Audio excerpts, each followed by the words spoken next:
सभी का स्वागत है। बच्चों, प्रेमचंद जो कहानीकार थे, उपन्यास लिखते थे, बहुत सारे कहानी लिखकर हम सभी को सुनाते हैं। अपनी कहानी के माध्यम से बहुत कुछ ज्ञान प्रदान किए हैं। प्रेमचंद जी का जन्म हुआ था सन 1880। 31 जुलाई में उनका जन्म हुआ था। 31 जुलाई 1880 में बनारस के निकट लमही नामक एक गांव में उनका जन्म हुआ था। वे बचपन से ही बड़े ही भावुक श्रेणी के व्यक्ति थे। जब 7 साल के वे थे, उनकी मां चल बसी और जब वे और थोड़ा ही बड़े हुए, उनके पिता भी चल बसे थे। इस तरह बचपन से ही माता पिता को खोकर उन्होंने संघर्ष का जीवन अपनाया। वे ट्यूशन करके ही अपना परिवार का पोषण करते थे। उनके जीवन में बहुत सारी उर्दू में, हिंदी में बहुत सारे लेख, कहानी, उपन्यास लिखकर वे उन्हें प्रसिद्धि मिली है। तो बोध, जो 10वीं कक्षा का एक विषय है, बोध के जरिए आज हम बोध एक कहानी है। इसे प्रेमचंद जी ने लिखा है। इस कहानी के माध्यम से वे हमें कहना चाहते हैं कि जैसे हम करेंगे वैसे हम पाएंगे, कर्म के अनुसार ही फल मिलता है। इसे समझाने के लिए उन्होंने यहाँ एक कहानी की रचना की है। और बोध का मतलब क्या होता है? ज्ञान, जानकारी। आज हम बोध पढ़ने जा रहे हैं। पंडित चंद्रधर ने एक अपर प्राइमरी में मुरद्दसी तो कर ली थी, किंतु सदा पछताया करते कि कहां से इस जंजाल में आ फंसे। तो पंडित चंद्रधर ने एक अपर प्राइमरी में मुदर्रिसी अर्थात नौकरी किए थे, शिक्षक था। वे पहले एक अपर प्राइमरी में शिक्षकता की नौकरी में नियुक्त हो गए थे, किंतु सदा पछताया करते थे कि कहां से इस जंजाल में आ फंसे। मैं कहां से इस जंजाल में आकर फंस गया। ये शिक्षकता को जंजाल समझने लगे। यदि किसी अन्य विभाग में नौकर होते तो अब तक हाथ में 4 पैसे होते, आराम से जीवन व्यतीत होता। शिक्षकता न करके अगर किसी और विभाग में नौकरी मिल जाती तो अधिक पैसा उनको मिलता। यह सोच में वो लग गए थे। यहाँ तो महीने भर प्रतीक्षा करने के पीछे कहीं 15 रुपए देखने को मिलते हैं। महीने भर नौकरी करने के पीछे महीना के अंत में उन्हें 15 रुपए तनख्वाह पगार मिलते थे। न पहनने का, यह भी इधर आए उधर गायब, न खाने का सुख न पहनने का आराम। इधर आए उधर गायब मतलब एक महीना में 15 रुपए उनको अटता नहीं था, आते ही खर्च हो जाता था, इसलिए इधर आए उधर गायब कहा गया है। न खाने का सुख न पहनने का आराम, उन्हें खाने का सुख नहीं और पहनने का आराम नहीं। मन मर्जी के अनुसार उन्हें खाना पीना या पहनना नहीं मिलता था। 15 रुपए उन्हें यथेष्ट नहीं होता था। हमसे तो मजूर ही भले, मजूर यानी कि मजदूर।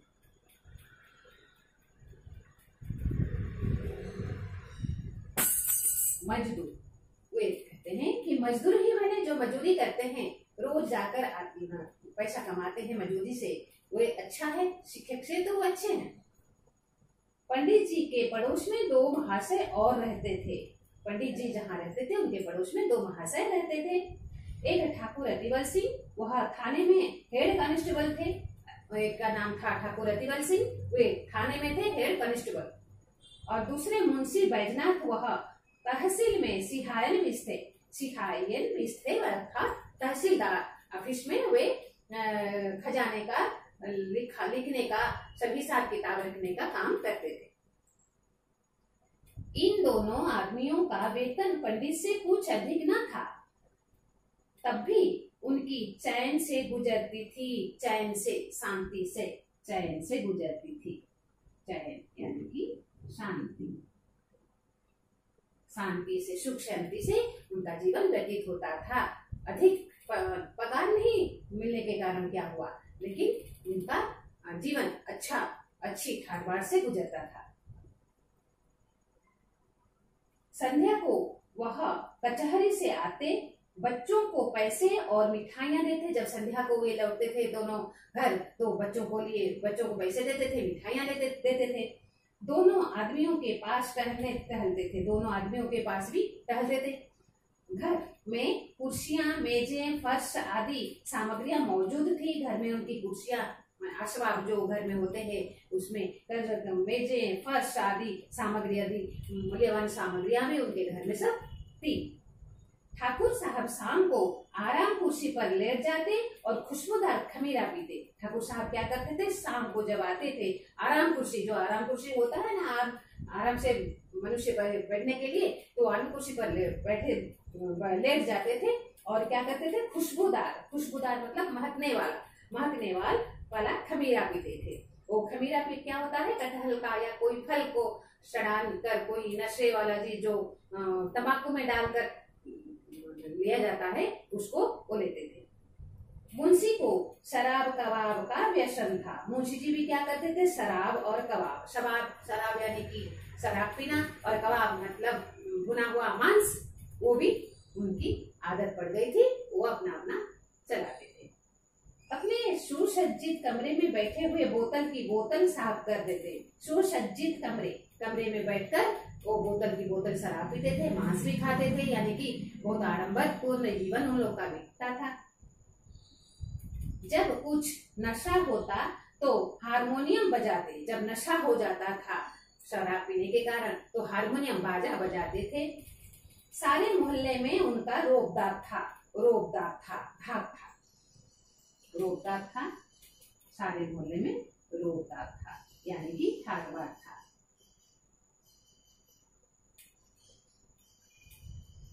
रोबदार था, ठाकबार था। उनकी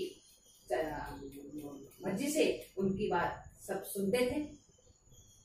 रोबदार था, तो सारे मोहल्ले में उनका रोबदार था। तब उन दोनों महाशयों को आते जाते देख कर बनिए उठकर सलाम करते। बनिए यानी कि व्यापारी, बनिए व्यापारी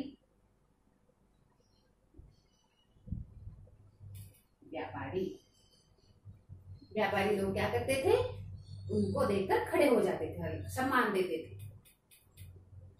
उनके लिए बाजार में अलग भाव था। 4 पैसे की चीज टके में लाते थे। अलग भाव था, 4 पैसे की चीज टके में लाते थे, 2 पैसे में लेते थे। सस्ते में सब चीज उन्हें मिल जाता था। लकड़ी ईंधन मुफ्त में मिलता। लकड़ी और ईंधन उस समय जो जलावन के चीजें होते थे, लकड़ी और ईंधन जलाने की चीजें उन्हें मुफ्त में लोग देते थे, बिना पैसे का। पंडित जी उनके ठाट बाट को देखकर उड़ते और अपने भाग्य को कोसते। पंडित जी क्या करते थे, उनके ठाट बाट को देखकर उड़ते और अपने भाग्य को कोसते। अपने भाग्य को, ये दोनों पड़ोसियों को देखकर अपने को कोसते थे कि उनके तुलना में मैं तो बहुत ही छोटा हूँ, बहुत ही गरीब हूँ। वह लोग इतना ही ना जानते थे कि पृथ्वी सूर्य का चक्कर लगाती है अथवा सूर्य पृथ्वी का। ये दोनों को इतना भी नहीं मालूम था कि पृथ्वी और सूर्य में कौन चक्कर लगाता है और कौन स्थिर है। साधारण ज्ञान भी उन्हें नहीं था। साधारण पहाड़ों का भी ज्ञान न था, जिस पर भी ईश्वर ने उन्हें इतनी प्रभुता दे रखी ही। साधारण पहाड़ों का भी ज्ञान नहीं था। पहाड़ जो 2 का 2 दूनी 4 ऐसा होता है, उसका भी ज्ञान नहीं था। तो साधारण ज्ञान ना होते हुए भी प्रभुता उनमें अधिक थी। इसे इतनी प्रभुता दे रखी है ईश्वर ने प्रभुता दे रखी है, इसका ठाट-बाट अधिक है, रोबदार अधिक है। यह लोग पंडित जी पर बड़ी कृपा रखते थे। पंडित जी पर बड़ी कृपा भी रखते थे पड़ोसी। कभी शेर आध से दूध भेज देते और कभी थोड़ी सी तरकारियां, कभी दूध भी भेजते थे और तरकारियां सब्जियां भी बनती थी तो उनके घर भेज देते थे, पंडित जी के यहाँ भेज देते थे। किंतु इनके बदले में पंडित जी को ठाकुर साहब के 2 और मुंशी के 3 लड़कों की निगरानी करनी पड़ती। जो दूध और सब्जी हम भेजते थे उसके बदले में उन्हें क्या करता था, उनके जो लड़के थे 2 और मुंशी जी के 3, इनके 2 और उनके 3, 5 लड़कों की निगरानी करनी पड़ती थी, देख करनी पड़ती थी। ठाकुर साहब कहते, पंडित जी यह लड़के हर घड़ी खेला करते हैं, जरा इनकी खबर लेते रहिए। उन्हें क्या कहते थे, ये लड़के हर समय खेलते हैं, इन्हें देखिए अर्थात उनको उनकी निगरानी कीजिए, उनके पढ़ाइए, उनको समझाइए, इन बच्चों को देखभाल आप कीजिए। मुंशी जी कहते, यह लड़के आवारा हुए जाते हैं, जरा इनका ख्याल रखिए। मुंशी जी क्या कहते थे, ये आवारा लड़के हो जा रहे हैं, इनका ख्याल आप रखिए। पंडित जी से एक बात कही जाती थी। यह बातें बड़ी अनुग्रहपूर्ण रीति से कही जाती थी, मानो पंडित जी उनके गुलाम है। ऐसे कही जाती थी जैसे कि पंडित जी उनके गुलाम है। गुलाम अधीन में रहने वाला कोई गुलाम, नौकर गुलाम है, ऐसे समझ, ऐसे गुलाम अपने अधीन में होने वाले गुलाम, जैसे कि नौकर अपने अधीन में एक नौकर है, इसीलिए यह समझकर कहा जाता था। पंडित जी को यह व्यवहार असह्य था, किंतु इन 2 लोगों को नाराज करने का साहस न कर सकते थे। उनकी बदौलत कभी कभी दूध दही के दर्शन हो जाते, लेकिन पंडित जी को अच्छा नहीं लगता था सुनने में, लेकिन वे उनको कोई उत्तर नहीं दे पाते थे, क्योंकि उन्हीं के कारण तो दूध दही आदि कुछ मिल जाता है। कभी आचार चटनी चख लेते, कभी आचार चटनी में उन्हीं के यहाँ से आता है तो चख लेते थे। केवल इतना ही नहीं, बाजार से चीजें भी सस्ती लाते, उनके बदौलत बाजार से चीजें भी सस्ती लाते थे। इसलिए बेचारे इस अनिति को विष के घूंट के जो बातें सुनकर विष के घूंट के समान पीते। उन्हें अच्छा लगता नहीं था, फिर भी सह लेते थे। इस दुरावस्था से निकलने के लिए उन्होंने बड़े बड़े यत्न किए थे। इस दुरावस्था से निकलने के लिए उन्होंने बड़े बड़े यत्न किए थे। प्रार्थना पत्र लिखे, जहाँ वे नौकरी करते हैं वहाँ प्रार्थना पत्र भी लिखे, अफसरों को खुशामदें की, पर आशा पूरी अफसरों को खुशामदें की, लेकिन आशा पूरी नहीं हुई। उनकी जो पगार मिलती थी उसमें बढ़ोतरी नहीं हुई। अंत में हार कर बैठ गए। हाँ, इतना था कि अपने काम में त्रुटि न होने देते, लेकिन अपने काम में वे सही सलामत काम करते थे, त्रुटि होने नहीं देते थे, अपना कर्तव्य सही तरह से संपादन करते थे। ठीक समय पर जाते, देर करके आते, मन लगाकर पढ़ाते। क्या उनका कर्तव्य था? ठीक समय पर स्कूल जाते थे, फिर देर करके लौटते थे स्कूल से, और मन लगाकर बच्चों को पढ़ाते थे। कर्तव्यनिष्ठ पंडित जी थे। इससे उनके अफसर लोग खुश थे, इसीलिए अफसर लोग उन पर खुश थे। साल में कुछ इनाम देते और वेतन वृद्धि का जब कभी अवसर आता उसका विशेष ध्यान रखते। साल में कुछ उनको इनाम भी दिया करते थे अफसर लोग, और जब वेतन वृद्धि का समय आता तो उसका विशेष ध्यान भी रखते थे। परंतु इस विभाग की वेतन वृद्धि ऊषर की खेती है। ऊषर की खेती मतलब शिक्षकता करते समय वो शिक्षकता विभाग के जो वेतन वृद्धि है ऊषर की जमीन कहा गया। ऊषर की जमीन में क्या होता है, बारिश होने पर भी उसमें घास तक नहीं उगते, अर्थात ठीक फसल नहीं होते। इसी प्रकार यहाँ वेतन वृद्धि निश्चित नहीं है शिक्षकता के विभाग में, बड़े भाग से हाथ लगती है। बस्ती के लोग उनसे संतुष्ट थे। बस्ती के सभी लोग भी पंडित चंद्रधर पर खुश थे। लड़कों की संख्या बढ़ गई थी और पाठशाला के लड़के भी उन पर जान देते थे। पाठशाला के लड़के भी उन्हें बहुत चाहते थे, जान देते थे। कोई उनके घर आकर पानी भर देता, कोई उनकी बकरी के लिए पत्तियां तोड़ देता। क्या कोई आकर टीचर के लिए, अपने शिक्षक के लिए पानी भर देता था, कोई पत्तियां ला कर देता था उनकी बकरियों के लिए।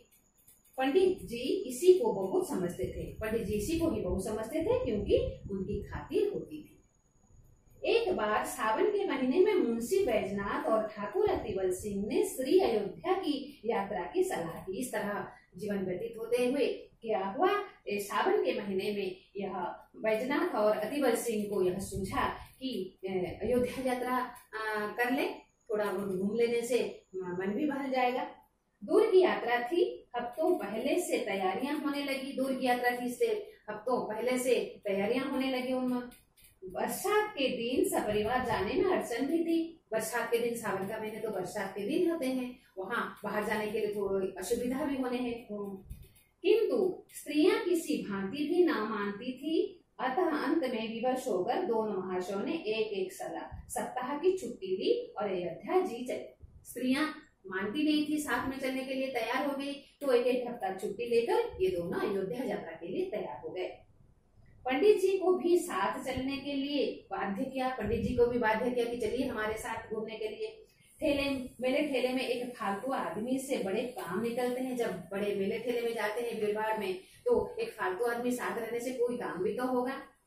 पंडित जी असमंजस में पड़े, परंतु जब उन लोगों ने उनका व्यय देना स्वीकार किया तो इनकार न कर सके। इनकार करना, मना कर देना, इनकार करना, मना करना।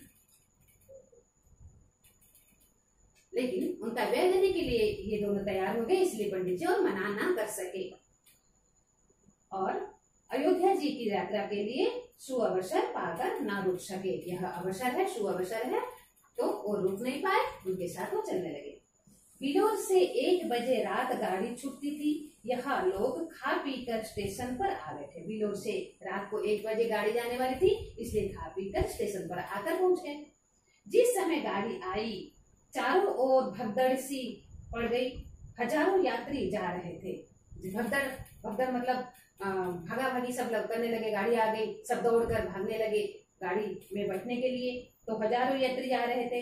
इस उतावली में मुंशी जी पहले निकल गए। इसमें मुंशी जी पहले निकल गए। पंडित जी और ठाकुर साहब साथ थे, एक कमरे में बैठे। वे एक कमरे में बैठे।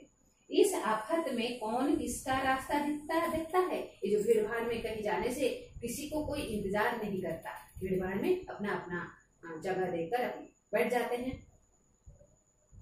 गाड़ी में जगह की बड़ी कमी थी, परंतु जिस कमरे में ठाकुर साहब थे उसमें केवल 4 मनुष्य थे। ठाकुर साहब जहाँ थे वहाँ केवल 4 मनुष्य थे। वह सब लेटे हुए थे, 4 मनुष्य लेटे हुए थे सीट में। ठाकुर साहब चाहते थे कि वह उठ जाए तो जगह भी निकल जाए। वो चाहते थे ये जो लेटे हुए बैठ जाएंगे तो जगह बन जाए। उन्होंने एक मनुष्य से डांट कर कहा, उठ बैठो जी, देखते नहीं हम लोग खड़े हैं। उठ बैठो जी, क्या देखते नहीं हम लोग खड़े हैं। ये बोलने लगे। मुसाफिर लेटे लेटे बोला, क्यों उठ बैठे जी, क्यों उठे?